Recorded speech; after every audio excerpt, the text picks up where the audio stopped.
तो क्या हैं वो वेस्ट प्रोडक्ट्स जिनको हमें डायरेक्टली डस्टबिन में नहीं डालना चाहिए।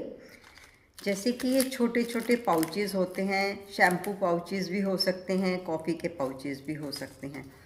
उसके अलावा कुछ ये टाई करने के लिए होते हैं, उनको भी हमें डायरेक्टली डस्टबिन में नहीं डालना चाहिए। और इस तरह के कैप्सूल्स जो विटामिन ई के कैप्सूल्स होते हैं, और ब्रेड के पैकेट के ऊपर एक ये कुछ मेटल का हुक टाइप का आता है, इसको भी हमें डायरेक्टली डस्टबिन में नहीं डालना चाहिए। क्यों? क्योंकि ये कूड़े में बीना नहीं जा सकता है। और एक ये ईयरबड्स और कुछ इस तरह की टूटी हुई मेटल की चीज़ें, उनको भी हमें डायरेक्टली डस्टबिन में नहीं डालना चाहिए।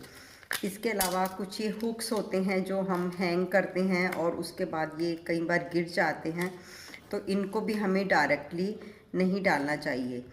क्योंकि अगर ये कोई भी गाय या कुत्ता कुछ भी कूड़े में से कुछ खा रहा है और इनमें से कोई भी चीज़ अगर उसके स्टमक में चली जाती है तो ये उसकी जान भी ले सकती है।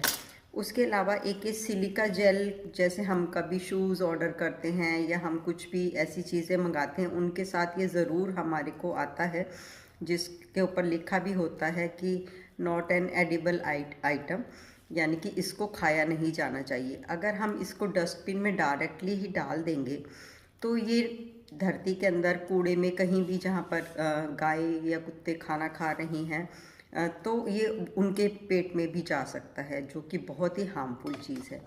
तो मैं क्या करती हूँ, इस तरह का कोई भी कंटेनर ले लेती हूँ और उसमें ये सब चीज़ें कलेक्ट कर लेती हूँ। जो भी हार्मफुल चीज़ें होती हैं हमारे एनवायरनमेंट के लिए और पशु पक्षियों के लिए भी, हमारी धरती के लिए भी, इन सब चीज़ों को मैं कलेक्ट कर लेती हूँ। किसी भी, आप चाहो तो कोई प्लास्टिक की बॉटल में भी डाल सकते हो, या कोई भी इस तरह की आइटम्स हम सबके घरों में होती हैं, गत्ते का डब्बे में भी डाल सकते हो। जब ये बिल्कुल फिल हो जाएगा तो मैं इसको टेप कर दूँगी और उसके बाद इसको या तो किसी न्यूज़पेपर में रैप करके और या फिर किसी गत्ते के डब्बे में अच्छे से रैप करके और फिर मैं इसको डस्टबिन में डाल दूँगी।